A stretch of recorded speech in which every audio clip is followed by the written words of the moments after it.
Hello everyone, it's another edition of Ask Guillem. Let's start first with a tweet I put out there just saying Ask Guillem is back this week and send you questions. And I said, basically there are a lot of stories of Pogba and Real Madrid and I'll deal with those and we'll talk about that of course. And Barcelona have agreed a deal with a player and we'll talk about that as well. People read things very quickly and they thought that the Barcelona player was Pogba. Never said that. But that has brought all the Manchester United trolls. Hello, I really miss you. Please don't leave me alone ever. And I hope you keeping healthy and safe. Anyway, with that little start, I know my tweets are not the most important in the world, but if you're going to have a go at it, read it properly, and then you can see if you actually have understood what I said. Anyway, on trolling, just quickly, I don't mind. Bring it on. The first tweet comes from Paulo Ferreira. He says, lots of speculations regarding players for the new Newcastle United. Do you really think that the prospective owners are calling agents without any manager being already lined up or actually agreed to join the club? Thanks. It tends to happen on transitions that this is an important part of it as well, not to just come in and destroy everything that's been put in place. And the other thing about those big names is natural to the effects of the type of journalists that we're talking about, where they put names out there and relate them to either big clubs or clubs that are getting new money. It's normal in a way that those kind of stories come out because some of it is clickbait, of course. Some of it is just lazy response to, as I said, money coming in. But if you dig a little bit, what you will realize is that, of course, they're going to work with financial fair play, the new people that are coming in. And that means that they can only have 30 million euros losses over 3 years. That's if they want to get into Europe, into the Champions League. And that is the UEFA limit. There is a bigger limit in the Premier League anyway, but they will have to readjust that if they go into Europe. They're not going to just go and break the bank and break the rules and then fingers crossed that they can go through it. That's not the plan. So forget about a marquee signing for Newcastle, like big signing. It's going to be a process and it always takes time. Plus, remember the context of the situation right now in terms of how coronavirus is going to affect the money of clubs that right now don't even know what they've got available because it's not the same playing than not playing. And I know everybody's trying to put it all together. So there are games soon in the end of May, beginning of June, or middle of June, have it all finished by the end of July. That's of course the plan. But there's going to be losses because of lack of tickets being sold and the match day money that comes in. So as I said before, in the market, most clubs are going for swaps or loans, looking for players on a free, and also that has got its own implications, of course, because they won't be able to leave the clubs on the 30th of June, will they? It must be an agreement, even though it won't probably be a collective one, that those contracts run out at the end of the season, whenever that is. That has got a lot of legal implications that we're not going to get into it right now, but it makes the players that are free at the end of the season, makes their life complicated because they would like to have their future sorted now. And obviously they can negotiate with other clubs, but there are a lot of players, and there's 500 players whose contract finish at the end of the season. Some of them is all up in the air, and as I said, because clubs don't know exactly how much money they can work with, even there's an attractive proposition to attract those players, there is not enough movement in the market for all of them to be placed in clubs. So it's a difficult situation for them. I do believe, going back to the issue, I believe that Newcastle are actually going to look at the market very carefully before taking big decisions. But it's also true that for clubs like, I don't know, Manchester City, Manchester United, Chelsea, according to an agent, one of the top agents in the world, has said those are the 3 clubs that have got money. They will be able to get some bargains here and there, and we will discuss some of that that has been linked in the papers and that you mentioned as well, and then see the likelihood of it. It is according to what information I've been given. So Wojciech Pasiak is saying, tell me a player on the contract agrees a contract with another team. When does that happen? He says, well, I know you can do that unless it's half a year left in your contract. He's talking about Pogba. So stop spreading rumours, or you want to tell us that Manchester United allowed this? Because I didn't say that Pogba was going to Barcelona or anything like that. In fact, there is no relation between Pogba and Barcelona. The thing I was going to refer to is Pogba and Real Madrid. There are a lot of stories about Pogba and Real Madrid. That's all I said. And I insisted on something I said, I think it was last week, that Manchester United are optimistic that he can renew his contract and that there won't be enough interest and enough money from PSG, from Juventus, from Real Madrid to get to the 115 million euros that those three clubs have been told is the price of Pogba. I don't think they're going to invest that kind of money. So the most likely situation is that, as I say, from the point of view of Manchester United, they are optimistic that they can even renew the contract of Pogba. So that's the latest I heard on his future. Anything else? Pete, Gallowgate Pete says, rather than seeing us linked with all these high-profile players, I'd rather see, he's talking about Newcastle, I'd rather see who we will appoint as our version of Soriano Begiristain. Any people who you compare them to. That's a very good point, and that is the way that the new owners, if they are allowed to take over Newcastle, and I'm very strong in the thinking that you should be very careful who you open the doors to, and I will oppose to the move of Newcastle being bought by, by a state that has got so many questions to answer in regards of civil rights. That is my position, and that is what I wouldn't like even my own club, Espanyol, for that to happen. And Espanyol is run by a Chinese businessman, so he uses his money that he's earned in his companies to finance Espanyol. Has done so far. Now he's not bringing so much money because his own companies have been hit by recent crisis. It's not the state of China that allows that. In any case, I understand the excitement of Newcastle fans. I will also ask them to think, would you just so you get a more competitive team, would you allow anybody, not saying the ones that have put the offer for Newcastle, but would you allow anybody in the world, no matter what their personal record is, to run Newcastle? Would you really?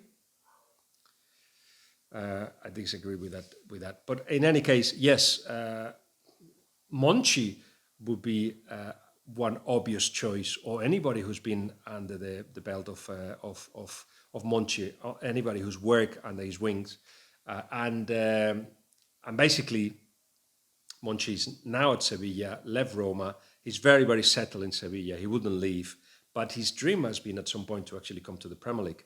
Monchi, of course, who's got such a brilliant record at Sevilla. I think he's earned about 350 million euros for Sevilla in that period in between sales and buys. Brought the likes of Dani Alves, Rakitic, so many. There are, of course, others, say in the Spanish, with a job in Spanish football, that will be happy to do that kind of role. But the Begiristain Soriano situation was a little bit different, really, because it was a plan that had Pep Guardiola at the end of it. And of course, they went for two directors that had a bigger vision of the market and a successful past as well. Difficult to find those, but there you are. I think Monchi could be one if you ever are able to convince him. Anything on Arthur and Todibo? What is Barcelona's stance on them? Todibo, they want to sell him. And which signings are Barcelona looking for? Well, in terms of Arthur, let me tell you that it's not true that Spurs want him. It's not true. It's been put out there. Inter, different situation. Inter would like him to be as part of a deal for Lautaro Martinez. That's the player that Barcelona has got an agreement with. It's an agreement between Barcelona and the player and Barcelona. That's all. Not Inter and Barcelona. And because of it, it needs to be agreed. Inter's open to negotiate. Lautaro Martinez obviously happy to go to Barcelona. Barcelona happy to have him, but they cannot afford him in terms of only paying for cash, so they want to offer players. How about Todibo? How about Umtiti? How about Rakitic? And Inter said, how about Arthur? The idea is not to sell Arthur, and Arthur doesn't want to leave Barcelona. But everybody at Barcelona is for sale. So this week, the message from Barcelona is Arthur's not for sale. Arthur's saying, I don't want to leave. And of course, Quique didn't want him to stay. But as I'm saying, because the market is so complex, we will have to see what eventually happens with it. But that's the stand at the moment. Talking about Spurs, Dembele has been offered to Barcelona. They said no to him. But Arthur was not wanted by Spurs. What Spurs want is a right back, and they asked for Semedo. Again, somebody that is for sale at Barcelona, but no offer has been received. They would like to sell them Titi and Rakitic and raise money that way, perhaps for Lautaro Martinez. They will, now that they have the agreement with the player, they will make a really, they will try to get money from somewhere or make those swaps that I was telling you about earlier. That means, of course, that Neymar, it's an impossibility. It's just simply not going to happen. And I know that he's been related to Real Madrid by former agent that's has been close to Real Madrid, Juanjo Ribeiro, who has said that Florentino still dreams, Florentino Perez, the chairman of Real Madrid, still dreams of taking Neymar to Barcelona, to Real Madrid. But again, Real Madrid are not planning to sign anybody at this stage. They want to think about the loan deals that I've got out there, like Hakimi, Odegaard, see if they bring them into the club. But first, they want to see as well if they can get rid of the likes of Modric, Lucas Vázquez, James, Bale. So a lot of decisions are very early to be talking about, of course, because we are in that point where everybody's still, putting players for sale, but not receiving anything, no offers. Nobody rushing to buy anything. So we'll have to keep an eye on it. I'll talk about Coutinho as well very soon, and related to Chelsea. Gregory Bot says, what do you think will happen with Mbappe? Will he stay? Will he go to Madrid? Rumor about Liverpool is true. Liverpool, as always with the big club, with the big players, they want to have information. My understanding is that he said in his mind to go to Real Madrid. He wants to go to Real Madrid. He's told that in the past, and it will happen, but not this summer. We will have to see if Real Madrid will wait, depending how the financial situation of the club goes, if they will go for trying to buy him in next summer or wait until the end of his contract. In any case, nothing will happen to Mbappe this summer. That's what I've been told by everybody I've asked. Vesco again is saying the obvious question, who is that player? He's talking about that tweet I mentioned, in which I said that, people are talking about Pogba and Real Madrid, and I'll tell you what I know, which I have done. And a player has agreed to join Barcelona, which is Lautaro Martinez, of course. Now the deal has to be agreed with Inter. Sean Perellan is asking in Spanish, any possibility that Coutinho finishes in an English club? The story of Coutinho is quite simple. Bayern Munich are not going to renew the contract that they've got. They don't want to keep him any longer on loan. And the link has been with Chelsea. Does Lampard like Coutinho? Of course he does. Does he need Coutinho? He doesn't need Coutinho. So Chelsea are not going to go for Coutinho. They need a striker. That's their priority. As I said, only both Manchester United's or Chelsea will be able, according to the top agent I've asked, to pay for some kind of deal for Coutinho, in which Barcelona will lose money for certain. Nobody's going to be able to pay 100 million for anybody, really. But neither Manchester City or United need Coutinho right now. And also, he's earning 14 million euros net. That's his salary a year, wages. So he's going to have to reduce his wages big time. Otherwise, he stays at Barcelona, which Quique Setién said, why not? That's a really good possibility. And he will work with him. And he may be, if Lautaro comes with maybe with the possibility Griezmann for sale, for sure. Apart from Messi and Ter Stegen, everybody, and Luis Suarez perhaps, everybody else is for sale. Another thing is if anybody buys them, which of course with high wages, I see that very unlikely. Gus Priver says Neymar to Barcelona and Real Madrid. I already discussed that one. I don't think it's going to happen, even though Neymar will want it to happen. I don't think this is the summer for it. John Wright, any truth at all of Coutinho to Leicester? Now, the only club in the Premier League that's shown interest in Coutinho has been Leicester. Leicester City, of course, with Brendan Rodgers, who brought Coutinho to Liverpool and had a very good relationship with him. The problem is, at the moment, that Coutinho and his representatives think that he should go for a bigger club. Put as that, to me. That's what I've been told. And if that's the case, then missing on Leicester will be a big opportunity, I feel, and that may come back later in the market when nobody else puts the offer that Coutinho is expecting. So do not discount that to happen, because it's the only club that has shown real interest for Coutinho right now. Anfield Legend is saying, Dara McDonough, update on Werner, Team Werner, please. The latest update is that Bayern Munich have said publicly that they're close to agreeing a deal with a forward, with an offensive player. It could be Werner, it could be Havertz, or it could be Sané, one of the three. That's what we've been told. So Werner is one of the possibilities. What I was told before the pandemic was that Liverpool were obviously monitoring the likes of Timo Werner, and he would adapt to Liverpool very well, but he wasn't somebody that they had made an offer for. That's where I left it. It was just really around March, the beginning of March, when I heard of that, end of February, something like that. And so really at the beginning of the pandemic.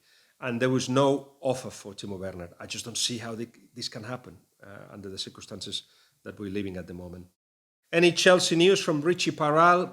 Basically, the thing I want to say is what I've said already, that they're looking for a striker, that they need to sort out, of course, the cut in the wages of the players, which hasn't been sorted out yet, and you know, the manager in the middle of, and all the managers are the same, Frank Lampard in the middle of trying to convince the players to cut wages and understanding the situation of the club and being close to them, of course, but at the same time seeing the bigger picture that is painted to him by the club, in which they will need those wages to be cut, but also the things to happen for them to have certain strength in the market. So he's going to have to put the priorities clear, and the priority is to get a striker first and foremost. There's another player that, if available, if not wanted by others, if he doesn't go anywhere else, Chelsea will like, and is Alaba. He's been approached by other clubs, yes, but Chelsea will be interested in Alaba, and I think that his versatility will really work in favour of Frank Lampard. He can play, as you know, in the middle, in the midfield, in the fullback position as well. Of course, that's where he's known, very well known as. But Pep Guardiola made him much more than just a fullback, and it will be interesting to see him in the Premier League. That's certainly one to keep an eye on. So that's about it. That's Ask Guillem for this week. I'll try to put tweets a little bit clear so people don't get confused. But in any way, there'll be another Ask Guillem next week. See you then.